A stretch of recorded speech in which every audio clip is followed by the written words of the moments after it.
책 246페이지입니다. 책 246페이지 하단부에 조세정책 이렇게 나왔습니까? 조세정책에서 조세의 기능 나왔고요. 그 다음에 247페이지 가면 그러면 재산세의 귀착 이렇게 나왔습니까? 그래요? 그러니까 재산세의 귀착 옆에다 뭐라고 쓰냐면 조세 부과의 경제적 효과 쓰십시오. 이렇게 조세 부과의 경제적 효과라고 쓰십시오. 예? 조세가 부과되면 경제적 효과, 경제적이란 말은 수요, 공급, 가격 이소리입니다. 그러니까 조세가 부과되면 가격은 어떻게 되고 공급은 어떻게 되고 수요는 어떻게 됩니까? 그 말입니다. 예, 그게 조세 부과의 경제적 효과입니다. 자, 그 다음에 248페이지 가봐요. 248페이지 가면 핵심 정리 가운데 나옵니까? 핵심 정리. 그게 조세 정책에서는 가장 중요한 부분입니다. 핵심 정리. 제가 간단하게만 설명을 할게요. 조세 정책은. 자, 조세 정책에서 우리가 배워야 될 내용이 이겁니다. 조세 정책. 그러니까 조세 정책도 여러분하고 제가 배웠던 내용이 나올 수도 있고, 또는 월요일날 세법 배우죠? 세법 내용이 그대로 나올 수 있어요.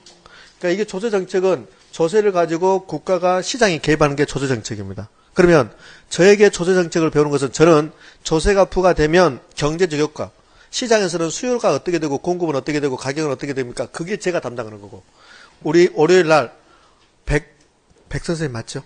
네, 백 선생님께서는 이 조세 정책이 구체적으로 취득세율은 얼마고 뭐 이런 거, 양도소득세율 얼마고 이런 거 배우는 거고, 법의 내용을 하는 거고, 똑같은 조세를 가지고 저한테는 조세가 부과되면 시장에서 경제적 효과는 어떻게 됩니까? 그걸 배우는 겁니다. 그래요? 그다음에 이 조세 정책에서는 크게 보면 두 가지 형태로 시험에 나오죠. 세법 내용이 그대로 나올 수 있어요. 근데 저한테 안 배운 내용이 나올 수 있다는 소리요. 그렇지 않으면 또 저한테 배우는 내용.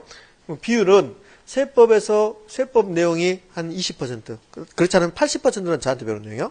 그러니까 이렇게 나온 적도 있어요. 우리 부동산에 결혼해서 조세 정책에 사무제를 내는데 이렇게 됐어요.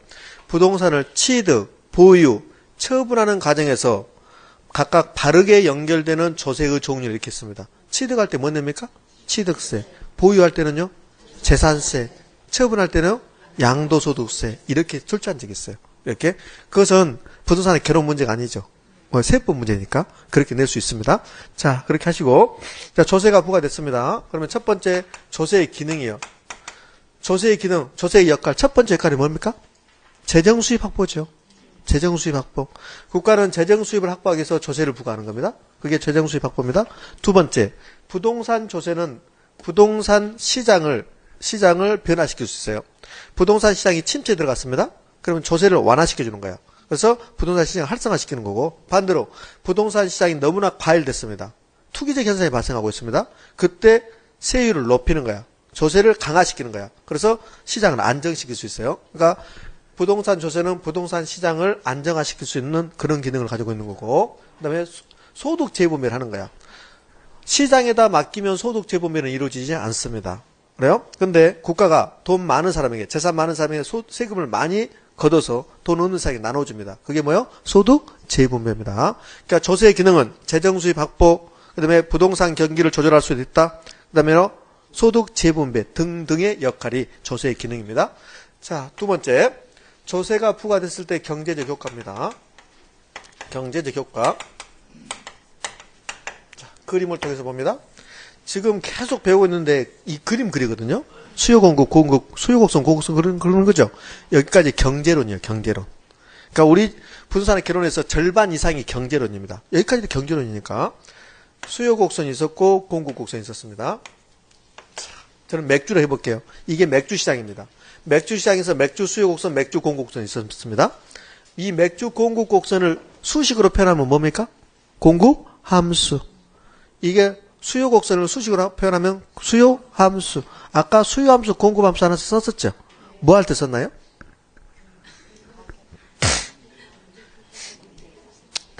임대료 규제했을 때 나타난 효과. 초과 수요, 초과 공급할 때 했잖아요. 임대료 규제했습니다. 초과 공급이 있다, 없다? 없다. 계산해서 초과 공급이 나오면 뭐라고 해야 돼요? 아무런 변화가 없다. 초과 수요 나오면 초과 수요가 답이고 계산해서 초과 공급 200 나온 거야. 흐뭇해. 4번에 초과 공급 200 있는 거야. 아, 흐뭇해. 내가 드디어 계산 문제를 풀었구나. 그렇게 하는 거지. 틀려버리는 거지. 그러니까 계산해서 초과 공급 나오면 뭐요? 변화? 없다. 계산해서 초과 공급이 나오는 경우는 어느 경우예요? 시장의 균형 임대료보다 더 높은 순서 규제한 거라고. 그러니까 균형 임대료가 300만 원인데 문제는 350으로 규제했다고 주는 거야. 그러면 계산해보면 초과 공급이 나온다고. 그럼 초과 공급 동그라미 치면 틀려버린다고. 그러면 그 문제는 시장의 균형 임대료가 높은 순서 규제한 거죠. 높은 순서 규제하면 아무런 변화가 있다 없다? 없다. 초과 공급 있다 없다? 없다. 풀었는데 초과 공급 나왔습니다. 그래도 뭐 변화가 없다. 이렇게 해야 돼. 이해되셨습니까? 예, 됐어요. 자, 이게 균형입니다. 그래서 균형점에서 맥주 가격을 봤더니 1,000원이래요. 맥주 가격이 하나에 1,000원이요. 균형 가격이 1,000원이요. 맥주가. 그때 맥주를 몇 개 거래되냐면 10개가 거래된대요. 저는 1,000원일 때 몇 개를, 10개를 한 달 동안 맥주를 사 먹을 거야. 이때 공급자에게 국가가 조세를 부과해. 야, 너희들 맥주 하나 팔 때마다 100원의 조세를 내라 이렇게요. 그래서 공급자에게 조세 부과합니다. 공급자에게 조세 부과. 세금을 부과하는 거야. 세금 부과를 100원 했다고 합시다. 이 말의 의미. 맥주 하나 팔 때마다 공급자에게 세금을 100원 부과하는 거야. 그러면 잘 생각하세요. 세금이 부과되기 전에는 맥주 가격이 1,000원이죠. 그래요? 그러면 공급자는 맥주 하나를 팔면 자기 주머니에 얼마 들어가요? 1,000원 들어간 거지. 다시. 세금 부과되기 전에 맥주 가격이 1,000원이야. 그럼 맥주 하나 팔면 공급자 주머니에 얼마 들어가요? 1,000원 들어가요. 이번에는 국가가 100원의 세금을 부과했습니다. 그러면 공급자는 맥주 하나를 팔아서 1,000원 받아요. 1,000원 받고 나서 세무서를 들려서 국세청을 들려서 100원을 납부해. 물론 은행에다 납부하겠죠. 납부해요. 그럼 자기 주머니에 돈이 얼마 들어와요? 900원 들어와. 900원. 그러면 여러분이 맥주 공급자야. 맥주 공급자면 조세가 100원이 부과되더라도 맥주 가격을 그대로 1,000원을 유지하겠습니까? 맥주 가격 올리는 거예요. 올려요. 맥주 가격 올려서 맥주 가격이 1,100원 됐다고 봐요. 자, 조세를 1,000원을 부과했습니다. 국가가. 그래서 맥주 공급자가 맥주 공급량을 줄여버려요. 줄여서 맥주 가격을 1,100원을 만들어버려요. 맥주 가격을 1,100원 만들어버렸습니다. 그럼 맥주 공급자는 맥주 하나 팔아요. 자기 주머니에 얼마 들어온 거야? 1,000원 들어오는 거야. 1,000원. 그러면 그때 1,000원은 세금을 100원 내고 난 다음에도 1,000원 들어왔죠. 그러면 그 세금 100원을 누가 부담하는 거야? 수요자가 부담하는 거야. 소비자가. 소비자가. 다시요. 맥주 가격이 안 올라갔어요. 세금 100원을 부과했는데 맥주 가격이 안 올라갑니다. 그러면 맥주 공급자는 하나 팔아서 자기 주머니에 900원 들어오는 거죠. 그럼 100원만큼 세금을 공급자가 부담하는 거야. 근데 이번에는 맥주 공급자가 공급량을 줄여서 맥주 가격을 1,100원 만들어버려요. 그러면 수요자는 세금이 부과되기 전에는 1,000원 주고 사 먹었는데 이제 세금이 부과됨으로써 가격이 1,100원 됐죠. 이제 1,100원을 부담하는 거야. 그럼 맥주 공급자는 1,100원 받아서 1,100원에서 세금을 100원 내고 자기 주머니에 1,000원 들어온 거야. 그럼 세금을 100원 부담했는데 공급자에게 부담했는데 공급자가 맥주 가격을 올림으로써 누구에게 떠넘겼어요? 수요자에게 떠넘겼어요. 그걸 전가라고 그래. 전가. 전가. 이해됩니까? 그래요. 그러면 이제 1,000원을 부과시키면 100원을 부과시키면 공급곡선이 움직여요. 공급곡선이 이렇게 S0가 좌측으로 이동해요. 그럼 얼마만큼? 100원만큼 좌측 이동하는 거야. 그래서 여기서부터 여기까지가 100원이야. 이렇게. 100원이요. 여기서부터 여기도 100원이야. 100원. 100원만큼 증가해요. 좌측으로 이동해요. 100원입니다. 100원. 자, 그러면 이제 새로운 균형점은 원래 이게 2제로였는데 새로운 균형점이 2점이 되는 거죠. 맞죠? 그럼 새로운 균형점은 이렇게 와서 맥주 가격이 이제 균형 가격이 1,000원이었는데 1,000원이 아니라 얼마가 됐냐면 1,060원이 됐다고 합시다. 원래 1,000원이었는데 100원을 부과했더니 맥주 공급이 감소하여 맥주 가격이 1,060원이 된 겁니다. 자, 그러면 1,060원이 됐다. 수요자 측면에서 생각해봐요. 수요자 측면에서. 수요자 측면에서는 맥주에 세금이 부과되기 전에는 1,000원 주고 샀었어요. 근데 이번에 1,060원 주고 사는 거죠. 그래요? 1,060원 주고 사면 세금이 100원 부과됨으로 해서 맥주 가격이 60원 올라갔습니다. 그 60원만큼을 세금을 누가 부담하냐면 수요자가 부담하는 거야. 그러면 맥주에 대해서 세금을 부과했는데도 맥주 가격이 안 올라갔다. 안 올라가면 수요자 부담이 있어요, 없어요? 없지. 맥주 가격이 올라간 만큼 세금을 누가 부담한다? 수요자가 부담한다. 그게 전가야. 그럼 임대주택 시장에서 임대인에게 세금을 부과하면 임대인은 어떻게 할까? 임대료를 올려요. 임대를 올려서 그 올린 만큼 누가 부담하는 거야? 임차인이 부담하게 만들어요. 그것을 전가라고 그래, 전가. 자, 됐습니다. 자, 그러면 세금을 부과했는데 맥주 가격은 1,000원만큼 세금 부과한 만큼 올라갔습니까? 조금 올라갔어요. 조금 올라갔죠. 세금 부과한 만큼 맥주 가격이 올라갈 수 있을까 없을까? 자, 맥주 가격이 1,000원이었습니다. 그럼 세금을 부과하면 공급자가 맥주 가격을 올려요. 그럼 맥주 가격이 세금 부과한 만큼 올라갈 수 있을까 없을까? 있죠. 세금 부과한 만큼 올라갈 수 있습니다. 맥주 가격이 세금 부과한 만큼 올라갈 수 있어요. 그 논리는 이제 좀 이따 배울 건데 지금은 안 돼요.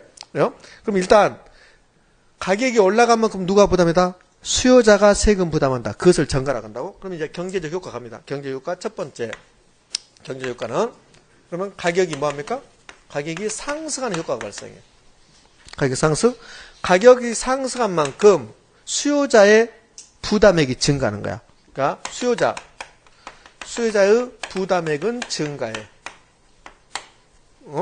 가격이 상승한 만큼 수요자의 조세 부담이 된다고. 조세 부담. 이를 뭐라고 하냐면 공급자가 수요자에게 조세를 뭐 한 거야? 전가시킨 거야. 전가. 자, 두 번째. 이제 공급량을 봐요. 공급량. 원래는 10개가 공급됐습니다. 새로운 규정점이 요점이네.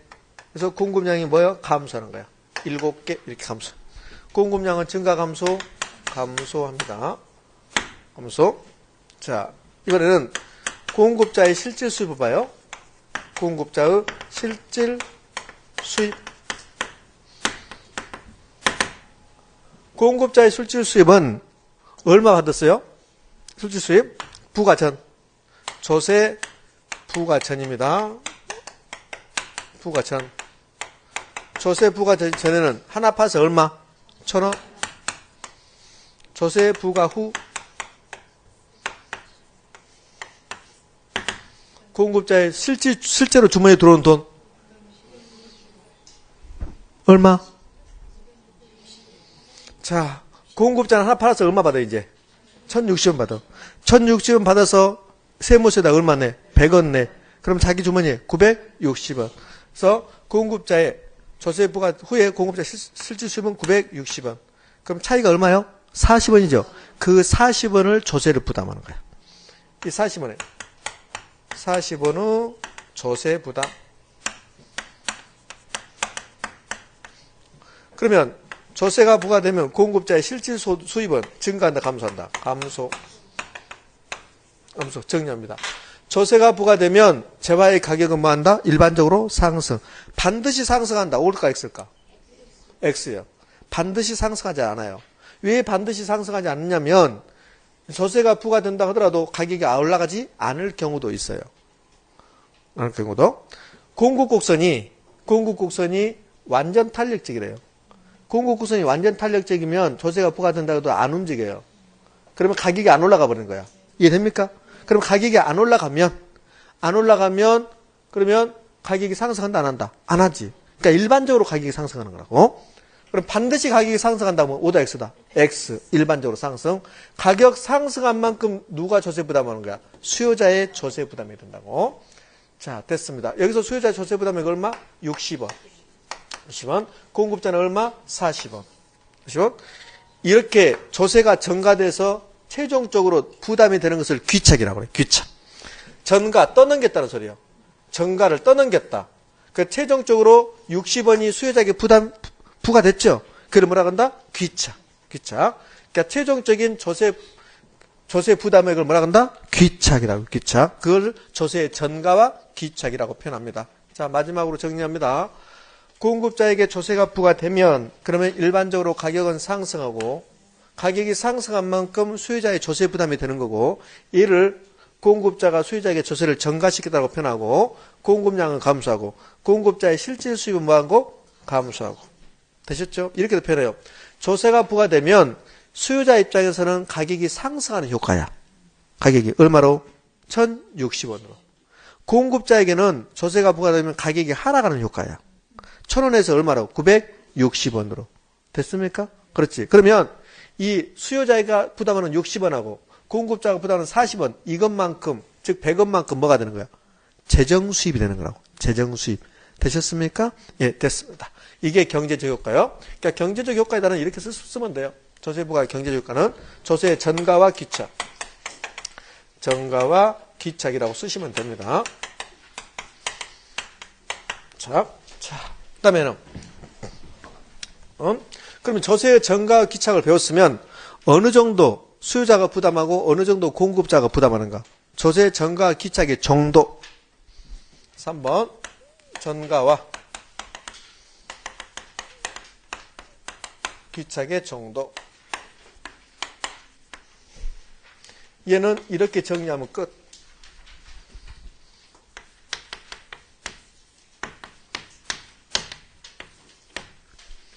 근데 얘를 생략하고 B만 하면 돼. B만이 뭐요? 비탄력적일수록 많이 낸다. 그걸로 끝. 비탄력적일수록 세금을 많이 낸다. 그걸로 끝이. 끝. 자, 그러니까 조세의 전가와 귀착의 정도는 수요자, 공급자가 누가 조세를 많이 냅니까? 그거거든요. 수요와 공급의 상대적 탄력성으로 결정돼. 이런 수요와 공급의 상대적 탄력성. 상대적 탄력성의 크기. 성의 크기로 결정. 크기로 결정된다고 그래요. 자, 결론은 탄력적이면 그러면 조세 부담액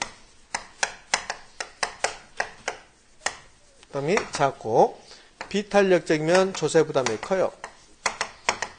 그래서 B만 그러자고. B만. 되셨죠? 2번. 그러면 사례로 갑니다. 수요 탄력성이 나옵니다. 그리고 공급 탄력성이 나왔습니다. 근데 수요 탄력성이 더 크대요. 수요 탄력성이 상대적으로 큽니다. 그래요? 수요 탄력성이 크면 수요자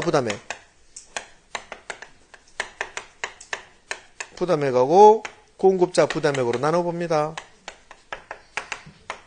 그럼 누가 많이 낸대요? 공급자. 공급자 탄력성이 작죠? 그러니까 수요자 부담액은 작다. 공급자 부담액은 크다. 반대 경우를 제가 해야 될까? 반대 경우 안 해도 되죠? 그러니까 반대 경우 숙제. 수요 탄력성하고 공급의 탄력성을 비교했더니 이번에는 공급의 탄력성이 더 크대요. 숙제요. 영어로 말해줄까, 숙제를? 자, 4번. 이번에는 수요 탄력성하고 공급의 탄력성이 똑같답니다. 똑같아요. 그럼 어떻게? 수요 탄력성하고 공급의 탄력성 똑같으면 절반씩이야. 절반씩 부담.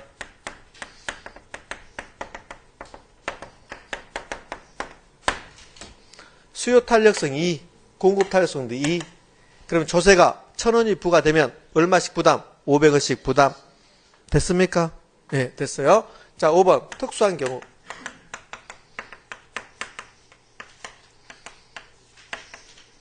특수한 경우가 뭘까? 탄력성 나왔는데 특수한 경우가 뭐예요? 완전 탄력적, 완전 비탄력적인 경우. 자, 그러면 첫 번째. 이제 수요가 완전 탄력적인 경우, 비탄력적이면 많이 내죠. 탄력적이면 조금 내죠. 맞죠? 근데 완전히 탄력적이랍니다. 하나도 안 낸다.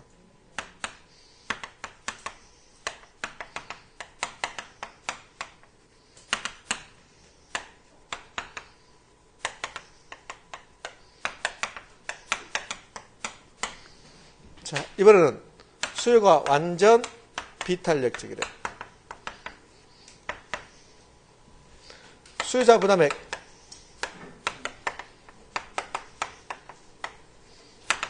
공급자 부담액. 수요자 부담액이 전액. 전액 수요자 부담. 공급자 부담액이 제로. 공급이 완전 탄력적이다. 공급이 완전 비탄력적이다. 제가 할 필요 없죠. 자, 숙제.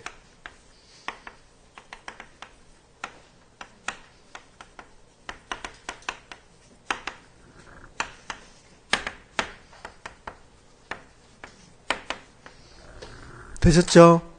그래요? 자, 그러면 왜 이렇게 되는 걸 알아야지. 이렇게 되는 거. 왜 이렇게 되는가?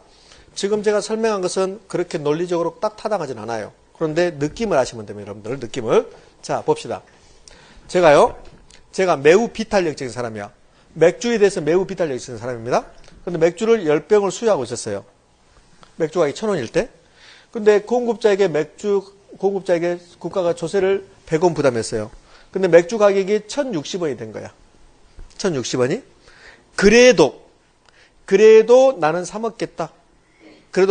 공급량을 줄이지 않고 사 먹겠다. 그럼 나는 세금을 부담한다, 안 한다? 한다. 자, 봐봐. 맥주 가격이 올라갔어요. 국가가 조세를 부과해서 맥주 가격이 올라간 것입니다. 근데 나는 맥주를 하나도 안 사 먹겠다. 10병 사 먹다가 나는 국가 시책에 반대해서 난 하나도 안 사 먹겠다. 이렇게 됐습니다. 담배 가격이 또 올라가, 맥주 가격이 또 올라가. 둘 중에 하나도 안 먹어야 되겠다. 담배는 피해야 되는데 맥주는 안 먹어야 되겠다. 이렇게 됐습니다.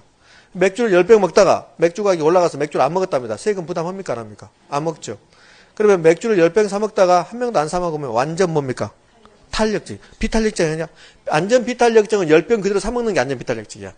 10병 사 먹다가 수량을 0으로 줄였습니다. 이게 완전 탄력적인 경우라고. 이해됩니까? 그래요? 완전 탄력적입니다. 그럼 완전 탄력적으로 되면 세금 낸다, 안 낸다? 안 낸다. 수요자가 완전 탄력적이래요. 어딨나? 수요가 완전 탄력적이다. 수요자 부담액이 있다, 없다? 없다. 맞죠? 그럼 수요가 비탄력적이다. 수요가 비탄력적이라는 소리는 여기 10병 사 먹다가 맥주 가격이 올라가는데 한 병만 줄이는 거예요. 한 병만. 그러면 9병 사 먹는 거죠. 9병. 그러면 조세를 많이 부담한다, 조금 부담한다. 많이 부담해야지. 이해됩니까? 그렇지. 그래서 비탄력적일수록. 비탄력적이라는 소리는 맥주 가격이 올라간다 하더라도 나는 그대로 사 먹겠다는 소리야. 그럼 세금 내겠다, 안 내겠다? 내겠다는 소리야. 나는 안 사 먹으란다. 안 사 먹으란다. 그러면 탄력적, 비탄력적? 탄력적. 그럼 세금 안 내겠다는 소리예요. 이해되셨습니까? 야, 그걸로 끝. 자, 선생, 난 네가 하는 말 이해 못하겠다. 그럼 어쩔 수 없어. 비만. 비 뭐요? 비탄력적일 때 만은 많이 낸다. 비만인 사람은 세금 많이 걷어가요. 비만인 사람은 세금도 많이 가져간다. 이렇게 하시면 됩니다. 자, 그게 248페이지 내용이고요. 그 밑에 주택에 대한 영향 나왔습니까? 그거는 지금 하지 않아도 됩니다. 자, 이렇게 해서 우리는 정책론을 끝냈습니다. 그럼 이제 투자론을 갈 겁니다. 자, 책은 268페이지 갑니다. 268페이지. 이거 빨리 찍으실 분 찍으십시오. 찍으실 분 찍으시라고. 자, 여기까지 찍으면 여기다 써야지. 숙제.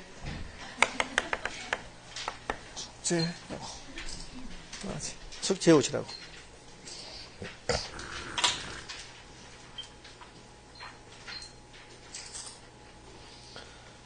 자, 그 다음에 여기 조세론에서 한 두세 번 나왔던 것 중에서 여러분이 헷갈렸던 거 좀 써보면, 이야기해보면 이런 거요. 임대주택 시장에서, 잘 보세요. 임대주택 시장에서 임차인의 수요가 비탄력적이랍니다. 임대주택 시장에서 임차인의 수요가 비탄력적이고 임대인의 공급은 탄력적이랍니다. 그때 세금이 부과되면 누가 세금 많이 내요? 임차인은 비탄력적이고 임대인은 탄력적이래요. 세금 부과되면 누가 많이 낸다? 임차인이 낸다. 임차인이? 그러면 임차인이 비탄력적이라는 소리는 임대료가 올라가도 어디 갈 곳이 없다는 소리예요. 그럼 임대주택 시장에서 임대주택이 부족하다는 소리죠. 이해됐습니까? 이때 정부가 공공임대주택을 공급을 시켜줘. 그럼 공공임대주택이 공급이 되면 임차인 입장에서는 사적임대주택하고 대체제가 생긴 거야. 대체제가 시장에 출현하면 수요는 탄력적, 비탄력적? 탄력적. 그러면 수요가 비탄력적인 상황에서 임대주택이 공급됨으로써 수요가 탄력적으로 됐어요. 이렇게 되면 임차인의 세금 부담이 강화됩니까? 완화됩니까? 완화. 다시. 비탄력적이면 세금을 많이 내는 겁니다. 근데 정부가 공공임대주택을 공급해 주는 거야. 그러면 임대주택 시장에서 사적 임대주택하고 공공임대주택 두 개가 생긴 거야. 그러면 사적 임대주택 입장에서는 대체제가 생긴 거라고. 대체제가 시장에 출현하면 수요가 탄력적, 비탄력적? 탄력적. 그러면 임대주택의 공급은 임차인의 수요를 보다 더 탄력적으로 만들어 줄 것이고, 그러면 임차인의 세금 부담을 완화시킨다, 강화시킨다? 완화시킨다. 거기까지 정리하셨죠. 거기까지. 되셨습니까? 예, 됐습니다. 자, 하나만 더. 임대주택 시장의 특성상 조세가 부과되면 임차인과 임대인이 절반씩 부담한다. 오해하십시오. 지금 무슨 말인지 모르겠죠? 빨리 해서. 자, 그래요? 다시 합니다. 임대주택 시장의 특성상 임대주택 시장에 조세가 부과되면 임차인과 임대인이 절반씩 부담한다. X. 그러면 절반씩 부담하는 경우는요. 임차인의 수요 탄력성과 임대인의 공급 탄력성이 똑같을 때 절반씩 부담하는 거야. 근데 임대주택의 특성이 수요 탄력성과 공급 탄력성이 똑같다고 말할 수는 없잖아요. 이해됩니까? 그렇게 출제한 적도 있어요. 두 번에 걸쳐서. 자, 됐습니다. 여기까지. 세금이 부과되면 일반적으로 재화의 가격은 상승합니까? 예, 그래요. 세금이 부과되면 재화의 공급량은 감소합니까? 예, 그래요. 세금이 부과되면 수요자와 공급자가 조세를 나누어 부담합니까? 예, 그렇지. 그 나누어 부담하는 정도는 어떻게 정리합니까? 비만으로 정리한다. 비만의 의미. 비탄력적일수록 조세를 많이 부담한다. 조세 부담의 정도는, 조세 전가와 귀착의 정도는 수요와 공급의 탄력성의 크기, 상대적 탄력성의 크기로 결정된다. 맞나요? 그렇지. 됐습니다. 자, 수요가 완전 비탄력적이랍니다. 수요가 완전 비탄력적이면 공급자 부담액이 있다, 없다? 없다. 수요가 완전 비탄력적이면 수요자가 전부 내거든요. 그래서 공급자 부담액은 없다. 이렇게 하는 거예요. 자, 그 다음에 수탄하고 공탄이 이렇게 나왔습니다. 수요 탄력성이 더 크답니다. 거미집이론에서 수렴형인가? 거미집이론 수렴이잖아요. 수탄수. 세금은 누가 많이 부담합니까? 조세 부담액은? 공급자가 조세를 많이 부담한다. 수요자가 많이 부담한다. 공급자 조세 부담액이 크다. 되셨죠? 그 다음에 이번에는 기울기는 수요 곡선의 기울기가 큽니까? 공곡선의 기울기가 크다. 기울기는 반대로 가죠. 탄력성과 반대로. 그러니까 수요 곡선의 기울기, 공곡선의 기울기 이렇게 가야 되지. 그러면 공곡선의 기울기 절대값하고 수요 곡선의 기울기 절대값 중에서 공곡선의 기울기가 더 크다. 되셨습니까? 이렇게. 그렇죠? 지금 몇 개 나왔네요? 수요 탄력성이 공급 탄력성보다 더 크다. 상대적으로. 수렴형이다. 공급자 조세 부담액이 많다. 수요자 부담액은 작다. 기울기를 보면 반대로 간다. 되셨죠? 네, 됐습니다. 지금 11월 달부터 오신 분들이 저한테 이거 썼더니 무슨 말이다냐 그런 표현도 짓는 분도 있어요. 처음 오신 분도 알았겠다, 이해됐다 그런 분도 있는가 하면 11월 달부터 하셨는데 무슨 말인지 모르겠다 그런 분도 있죠. 무슨 말인지 모르겠다 그럼 남아 오늘 남으세요. 제가 아주 성심성의껏 제가 말씀드릴게요. 근데 한 분은 안 돼. 두 분 이상 남아야 돼. 한 분 안 돼. 자, 이번에는 투자론을 갑니다. 부동산 투자론. 여러분들이 가장 힘들어하는 부분 중 하나입니다. 자, 부동산 투자론은 저는 크게 보면 두 파트로 나눌 겁니다. 투자론. 세 파트 나눌게요. 투자 기초이론. 투자의 기초론이 나오고, 투자의 기초이론에서는 투자의 개념. 두 번째는 투자의 장점, 단점 나오거든요. 장점하고 단점 나옵니다. 근데 장점, 단점은 이해가 시험 문제를 출제하지 않아요. 그러니까 장점, 단점에서 뭐가 나오냐면 지렛대 효과라는 게 나와요. 지렛대 효과. 왜? 뭐 잘못됐습니까? 지렛대 효과에서는 뭘 배우냐면 자기자본 수익률을 배워요. 작년에 출제. 자기자본 수익률을 계산할 수 있는 능력. 이게 이제 투자의 기초 이론입니다. 여기서는 한 문제 정도 가능합니다. 지렛대 효과. 작년에는 자기자본 수익률을 계산하는 문제 나왔어요. 그러니까 자기자본 수익률을 계산할 수 있으면 지렛대 효과를 우리가 설명이 되는 겁니다. 그러니까 지렛대 효과를 설명하기 위해서는 반드시 자기자본 수익률을 계산할 수 있어야 돼. 계산 문제를 할 수 있어야 돼요. 그러니까 기초 입문 과정에서는 제가 지렛대 효과를 가볍게 갔을 겁니다. 왜? 계산 능력이 여러분들이 아직 충분하지 않기 때문에 그래요. 자, 이게 기초이론입니다. 두 번째. 투자의 개념은 위험을 부담하면서 수익을 증가시킬 게 투자입니다. 투자. 지금 현재 확실한 소비를 희생하고 장래의 불확실한 수익을 목적으로 부동산에 돈을 투입하는 게 투자라고 그랬어요. 좀 이따 다시 하는데요. 그러면 투자는 위험을 부담하면서 수익을 증가시키는 게 투자의 목적이에요. 그러니까 투자의 목적은 여러 가지가 있어. 부동산 투자의 목적은 여러 가지가 있는데요. 부의 극대화에 있다고 가정을 하는 거야. 부동산 투자의 목적 중에 이런 게 나와요. 실제로 투자 이론책을 보면 투자의 목적 중에 이런 게 나와요. 소유의 긍지. 가지고 있으면서 내가 기분 좋아지는 거. 그것도 투자의 목적이야. 그러니까 돈 많은 사람은 이런 거잖아요. 이런 분들 있어. 돈 많은 사람들은 물건을 사놓고 그거 보면서 좋아해요. 실제로 그렇습니다. 우리 특히 여성분들은 백, 신발 그걸 사놓고 그거 보면서 좋아하신대. 그러고 남편들 출근하고 남편들이 아닌데 남편들이 하면 안 되지. 남편 출근하고 남편들이라고 하면 모계 사이가 되니까 남편 출근하고 애들 학교 왔을 때 한번 입어보는 거야. 거울 보면서 딱 이렇게 보는 거야. 그러면서 흐뭇함을 느끼고 그런다.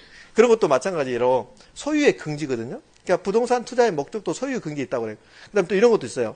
부동산 투자의 목적 중에서 후손에게 물려주는 거야. 후손에게. 후손이 이게 안 되나 봐. 아버지가 돈은 많은데 후손이 이게 안 되는 거야. 그러니까 그거라도 물려줘야지. 그것도 있어 실제로. 그런데 여러 가지가 있는데 부의 극대화 있다라고 생각을 해요. 그렇게 가정을 까는 겁니다. 그럼 부를 극대화시키려면 반드시 위험을 부담해야 돼요. 그래서 두 번째 파트는 위험과 수익을 배워요. 위험과 수익을 배우는데 첫 번째는 위험을 배워. 그다음에 두 번째는 수익률을 배워요. 수익률. 세 번째는 위험과 수익률을 가지고 투자의 타당성을 분석하는 평균 분산 결정법이라는 걸 배워요. 평균 분산 결정법을 배울 겁니다. 그리고 그 다음에 한 군데 집중 투자해서 쪽박 찰 가능성이 나타나요. 그러니까 몰빵해버리면 그러면 쪽박 찰 가능성이 나타나니까 분산 투자하자. 그게 뭡니까? 포트폴리오.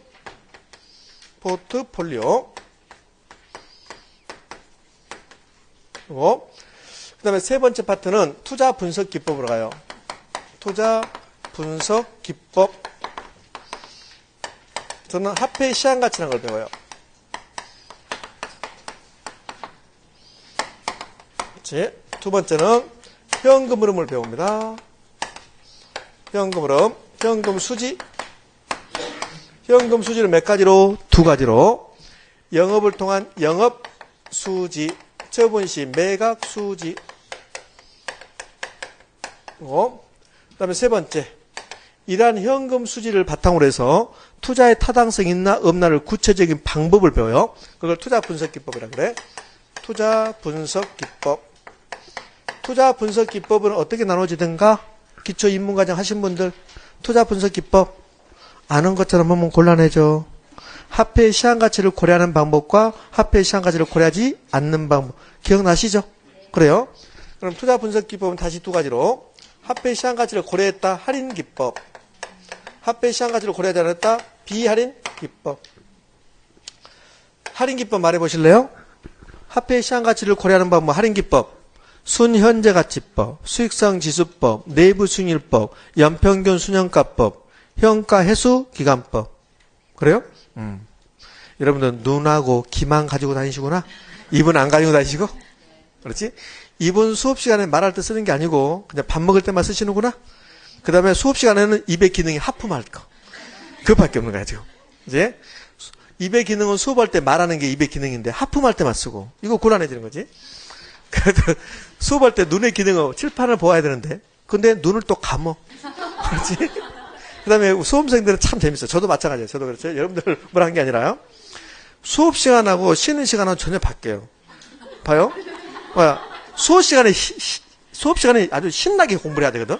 수업 시간에 신나게 공부해야 돼. 막 눈을 크게 부릅뜨고 말을 하나도 놓치지 않고 해야 되는데 수업 시간에는 하고 쉬는 시간 되면 눈이 총기가 그러면서 엄청 크게 말하고 이러면 안 되지. 50분 동안 눈에 총기를 띄고 열심히 듣고 그렇지. 뭐라 한가 막 듣고 해야 되는데 그렇지 않고 쉬는 시간 되면 정신이 말똥말똥해야 돼. 그래서 앞으로 이렇게 하려고 50분 동안 쉬는 시간 10분 동안 수업하는 거야. 10분 동안. 그게 훨씬 낫지 뭐. 그러잖아? 집중력 있을 때 10분 해야지. 흐리멍텅이 하고 50분 해서 뭐 할 겁니까, 이거? 예? 자, 갑시다. 이렇게 할 겁니다. 자, 그러면 시험 문제는 어디서 출제되는데요? 전부 다 출제된다.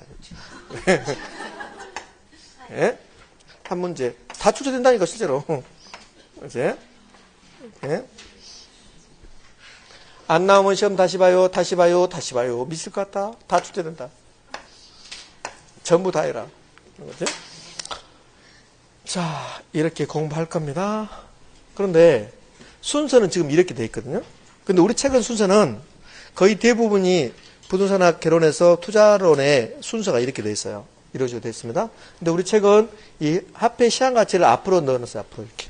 그러니까 책이 틀린 건 아닙니다. 그러니까 그렇게 순서를 잡아도 상관없는데 그렇게 돼 있고, 저는 수업을 어떻게 하냐면 이렇게 할까요? 투자 기초 이론에서 가볍게 하고 개념하고 그 다음에 바로 일 갈 거예요. 여기는 나중에 할 거라고. 그러니까 얘는 이렇게 할 거야.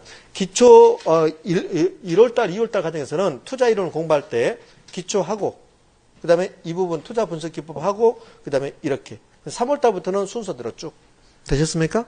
그렇게 해야만이 여러분이 좀 더 도움이 될 거라고 저는 판단합니다.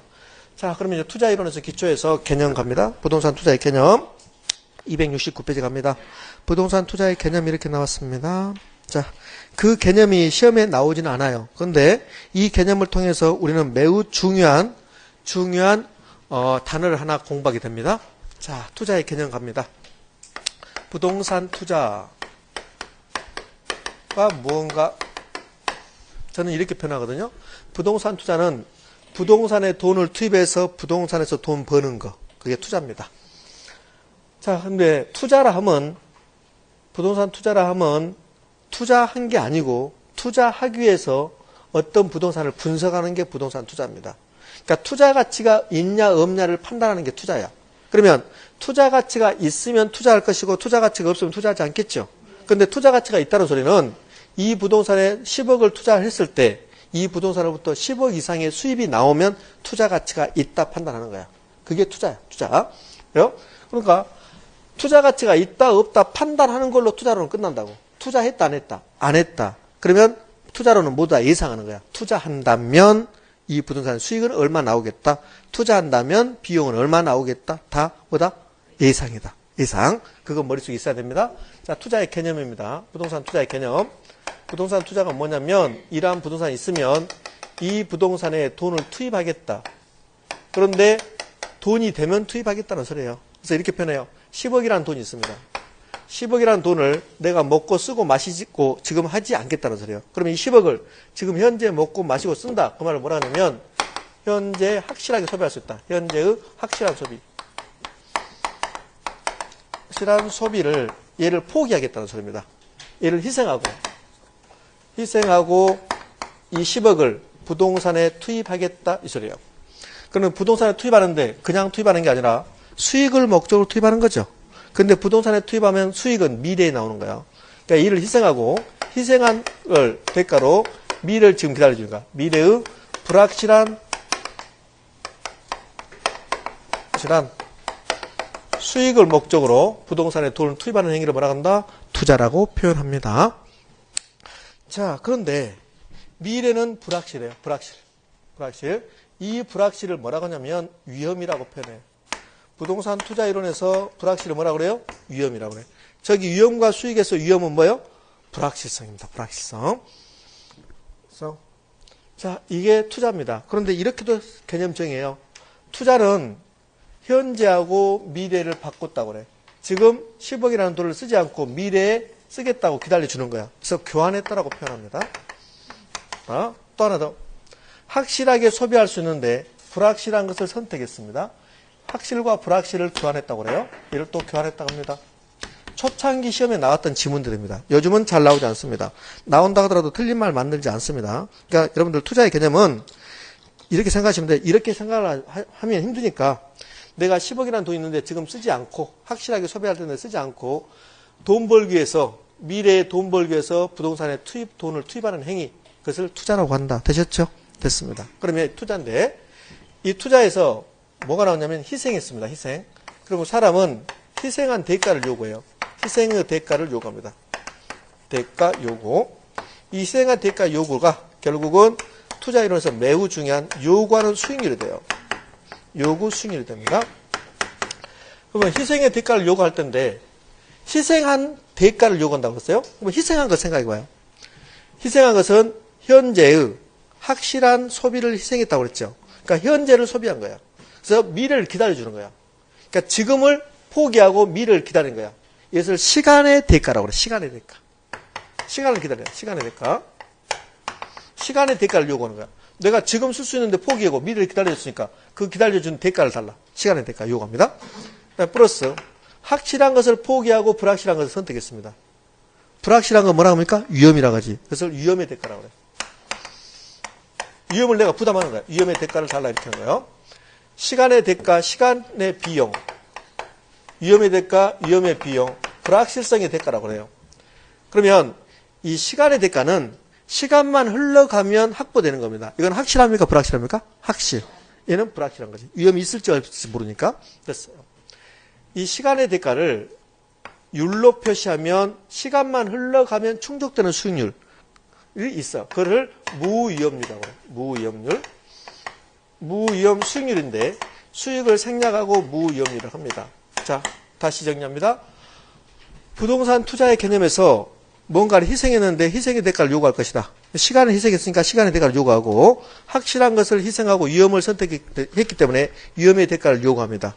그것을 시간의 대가를 수익률로 표시하면 무위험률이 되는 거고 그 다음에 위험의 대가는 위험에 대해서 수익을 좀 할증해 주십시오. 위험 할증률이라고 부른답니다.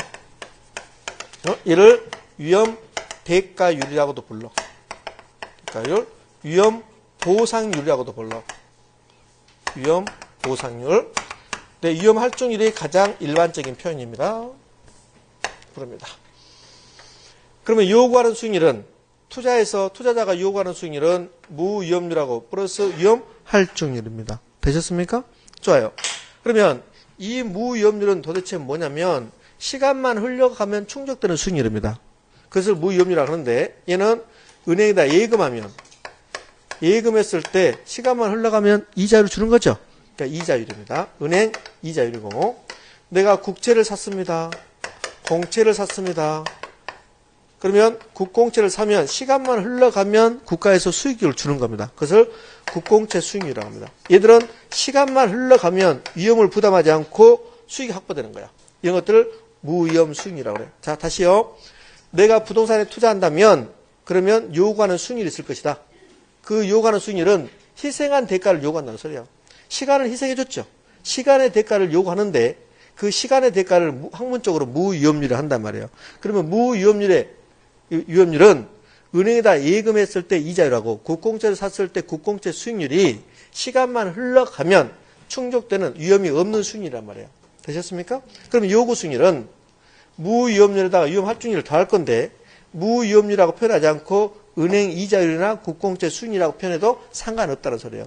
이런 거지. 내가 이 부동산에 10억을 투자하려면 최소한 은행 이자율만큼은 내가 요구해야 된다는 소리예요. 되셨죠? 자, 거기에 부동산에 투자했는데 위험이 없대요. 위험이 없으면 이게 없어지는 거야. 그럼 부동산 투자하면 무위험률만 요구하면 되는 거야. 그런데 부동산 투자는 반드시 위험을 부담하게 되는 거야. 그래서 위험의 대가를 달라. 위험 할증률을 달라. 이렇게 하는 거예요. 자, 됐습니다. 자, 그러면 여기 어떤 부동산이 있는데요. 어떤 부동산에 위험이 굉장히 높은 부동산이 있어요. 자, 어떤 부동산이 있는데 위험이 굉장히 높은 부동산이 있습니다. 위험이 높으면 그럼 뭐가 높아지는 거예요? 위험 할증률이 높아지는 거예요. 위험 할증률이 높아질 거고 위험 할증률이 높아지면 그러면 요구하는 수익도 높아지는 거지. 수익 또는 수익률도 높아지는 겁니다. 그래서 위험이 높아졌더니 요구하는 수익률도 높아졌다 이렇게 하는 거야. 이렇게 이를 위험과 수익의 비례관계에 있다라고 표현합니다. 위험과 수익의 무슨 관계? 비례관계. 위험과 수익의 비례관계라고 표현합니다. 수익의 상쇄관계라고 표현해요. 상쇄가 비례관계예요. 비례. 상쇄관계라고 표현하고 얘가 비례랍니다. 비례관계. 머릿속에 있어야 됩니다. 위험과 수익은 무슨 관계? 비례관계. 상쇄관계, 비례관계. 부동산 투자의 개념에서 가장 중요한 말이 요구수익의 구성입니다. 위험과 수익은 무슨 관계에 있다? 비례관계에 있다. 부동산 투자에서는 위험이 있는 곳에 반드시 수익이 있고 수익을 얻기 위해서는 위험을 부담해야 되고. 되셨죠? 자, 됐습니다. 이게 부동산 투자의 개념입니다. 그래요. 자, 269페이지 가면 부동산 투자의 장점, 단점이 있습니까? 그건 잠시 대기하고. 여기까지가 부동산 투자의 개념인데요. 부동산 투자의 개념을 이렇게 정리할 수도 있어요. 어떻게 정리하냐면, 자 이게 개념 뭐 1번이라면, 일단 개념 1번 하고, 일단 개념 2번 해볼게요. 개념 2번은 제가 현금 흐름 관점에서 부동산 투자의 개념을 정리할 겁니다. 현금 흐름. 이러한 부동산이 있습니다. 그러면 이 부동산의 투자 가치가 있냐 없냐 판단하는 게 투자야.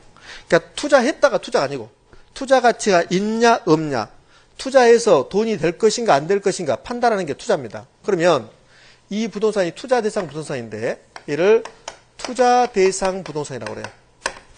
대상 부동산. 그러니까 투자 이론에서는 투자를 생략하고 대상 부동산이라고 그래요. 그럼 이 부동산을 감정평가한대요. 이 부동산을 감정평가하면 그러면 감정평가 대상 부동산이라고 그래요. 대상 부동산. 그래요. 이 부동산을 개발한다. 개발 대상 부동산이라 이렇게 불러. 무슨 말 됐죠? 그래요. 됐어요. 그러면 이 부동산의 투자 대상 부동산인데 이 부동산의 가격이 부동산 가격이 얼마냐면 10억, 20억. 20억이랍니다. 그럼 이 부동산에 투자한다면 총 투자액이 얼마일까? 20억이죠. 총 투자액이 20억입니다. 20억. 고로 부동산 가격하고 뭐하고 똑같은 말? 총 투자액하고 똑같은 말. 부동산 가격과 총 투자액이 똑같은 말 매우 중요합니다. 그러면 이 부동산에 투자한다면 얼마가 나가는 거야? 20억이 나가는 거야. 그를 예상되는 지출이라고 그래. 예상되는 지출. 되는 지출이라고 표현합니다. 지출. 그러면 지출이 일어난다면 수입이 나오겠죠. 수입이 나올까요? 근데 이 부동산에 투자한다면 예상되는 수입이 얼마냐를 따져보는 거야. 예상되는 수입이 더 크면 이렇게 되면 이 부동산은 투자 가치가 있다라고 표현해요. 됐습니까? 자, 반대면 투자 가치가 있다 없다? 없죠. 그러면 이 부동산의 투자의 타당성이 있냐 없냐를 판단할 때는 예상되는 지출과 예상되는 수입을 비교하는 거야. 그런데 예상되는 지출은 나와 있는 거야. 총 투자액이 20억이라고. 예상되는 수입이 안 나와 있는 거지. 이해됐죠? 그러면 이 부동산 투자의 타당성이 있다 없다를 판단하려면 뭐 해야 돼요? 예상되는 수입을 판단해야 돼요. 예상되는 수입. 그래요? 그럼 예상되는 수입을 판단할 때 이게 예상되는 수입은 두 가지로 나와요. 부동산 투자한다면 두 가지로 나오는데 그 두 가지 나온 논리를 지금부터 할 거예요. 예상되는 수입, 현금 흐름인데 현금 흐름이 두 가지로 나옵니다. 첫 번째는 보유 기간의 현금 흐름 나와. 그 다음에 처분 시 현금 흐름 나와. 좀 어려움이 나와서. 그치? 그러니까 이걸 하기 위해서 이렇게 하는 거야. 어떤 부동산이 있는데 그 부동산을 사고 파는 과정을 지금부터 봐요. 여기서 부동산을 취득했습니다. 취득해서 3년 동안 보유하는 거야. 이게 보유 기간이야. 부동산을 보유했습니다. 그럼 보유하면서 여기에 그냥 놀리는 게 아니라 부동산을 영업합니다. 부동산 영업, 임대 영업 등을 해요. 얘를 뭐라고 하냐면 얘를 운용했다고 그래. 영업했다고 그래요. 영업. 그 다음에 운영했다고 그래. 다 똑같은 표현이야. 운영. 그 다음에 영업. 그 다음에 운용. 다 똑같은 표현. 이게 했다는 소리입니다. 그리고 나서 3년 후에 뭐 했다? 처분했다. 이런 과정 3단계를 거쳐가면 그것을 부동산 투자라고 해요. 맥주 따른 것 같습니다. 취득했습니다. 그 다음에 보유하면서 운영합니다. 처분했다. 이 3단계가 뭐예요? 투자예요. 투자. 이렇게 3단계를 거쳐가면 투자라고 표현하고, 근데 투기도 있어. 투기는 이게 투기야. 취득했습니다. 취득해서 보유하는데 운영하지 않아요. 방치해요. 운영이 없고 바로 뭐한다? 처분한다. 그걸 투기라고 표현합니다. 그러면 투자가 되기 위해서는 취득, 운영, 처분 3단계가 있어야 된다는 소리예요. 무슨 말 됐죠? 왜요? 3단계. 그러면 3단계가 있는데 이 과정에서 그래서 보유기간 동안의 현금흐름과 처분 시 현금이 발생해요. 그럼 취득할 때는 돈이 들어온 겁니까? 나가는 겁니까? 나가는 거지. 그러면 현금 유출이라고 해요. 유출. 그 다음에 운영하고 처분합니다. 운영할 때 영업하지. 그래서 영업을 통해서 돈이 들어가거나 영업 수지. 처분할 때도 매각 현금 흐름. 매각했을 때 돈이 들어가고 나가면죠. 여기서 수지는 수익과 지출. 저 부동산이 임대형 부동산이라면 취득해서 3년 동안 보유할 때 영업한단 말이에요. 영업. 그것을 운영한다, 영업한다고 그래요. 그럼 영업할 때 돈이 들어가고 나가는 거죠. 영업할 때 임대료 수입이 들어온가 하면 그다음에 임대 수입을 얻기 위해서 여러 가지 비용이 들어간 거야. 그것을 지출이라고 그래. 그것을 영업수지라고 한다고. 영업수지. 이를 영업현금으로 하고 그다음에 처분했을 때 매각할 때도 돈이 들어가고 나가고도 해요. 매각수지, 매각현금 흐름 그러면 매각수지, 현금 흐름 이렇게 부른답니다. 얘는 영업현금 흐름. 이 매각에서 영업에 통해서 수익이 발생하는데 학자들이 영업을 통해서 돈이 발생을 하면 영업수지인데 얘를 소득이득이라고 불러요. 그래서 그다음에 매각을 통해서 시세차익이 났습니다. 시세차익인데 학자들은 자본이득이라고 불러요. 자본이득. 이 두 개는 소득이득과 자본이득은 돈이 들어올 걸로 예상되는 겁니까? 나갈 걸로? 들어올 걸로 예상되는 겁니다. 얘를 현금 뭐라고 불러요? 유의백이라고 불러. 유의백. 그러면 이 현금 유출, 취득할 때 현금 유출, 얘가 지출이 되는 거고 예상되는 지출이 되는 거고 얘가 예상되는 수입이 되는 거라고. 수입. 근데 투자는 이 수입과 지출을 비교하는 거야. 수입이 더 크면 투자 가치가 있다. 지출이 더 크면 투자 가치가 없다는 거라고. 그럼 투자의 타당성을 분석하려면 이제 수입, 이 지출은 현금 유출은 20억이다 딱 나와 있는 거야. 그럼 수입을 추정해내야 돼. 추정. 예상해봐야 돼. 예상되는 지출은 20억인데 이 예상되는 수입이 얼마냐에 따라서 투자 가치가 있다 없다를 판단한다고. 이해됐습니까? 그래요. 그러면 이제 투자 가치가 있다 없다를 판단하기 위해서 뭘 추정해내야 되냐면 영업을 해서 돈이 들어오는 거, 영업수지, 그 다음에 소득이득, 매각에서 현금 흐름, 매각 현금 흐름, 자본이득 이걸 추정해야 돼. 그걸 뭐라고 하냐면 현금 흐름을 추정한다고 그래. 현금수지. 됐습니까? 보유기간 동안에 영업을 통해서 영업수지, 매각할 때 매각수지. 되셨죠? 간단해. 봐요. 투자의 개념에서 뭐가 나오냐면 현금 흐름을 추정해야 된다는 논리가 나온 거야. 현금 흐름을 추정해야 된다는 논리. 투자라 하면 예상되는 수익과 예상되는 지출을 비교한 것이다. 근데 지출은 나와 있죠. 투자한다면 20억 들어갈 거니까. 근데 예상되는 수입은 안 나와 있는 거야. 예상되는 수입은 이게 클 수도 있고 작을 수도 있어요. 왜? 5년 동안 보유하면 예상되는 수입이 5년 나올 것이고 3년 동안 보유하면 3년 나올 것이고. 이해됐습니까? 이렇게 되는 거예요. 자, 됐습니다. 그래서 예상되는 수입과 예상되는 지출을 지금부터 비교할 건데 예상되는 지출은 문제가 안 되죠. 주어지니까. 예상되는 수입은 두 가지. 보유기간 동안의 영업수지, 처분 시 매각 현금 흐름을 추정해내야 돼요. 되셨습니까? 야, 10분 쉬었다 이어서 할 거예요.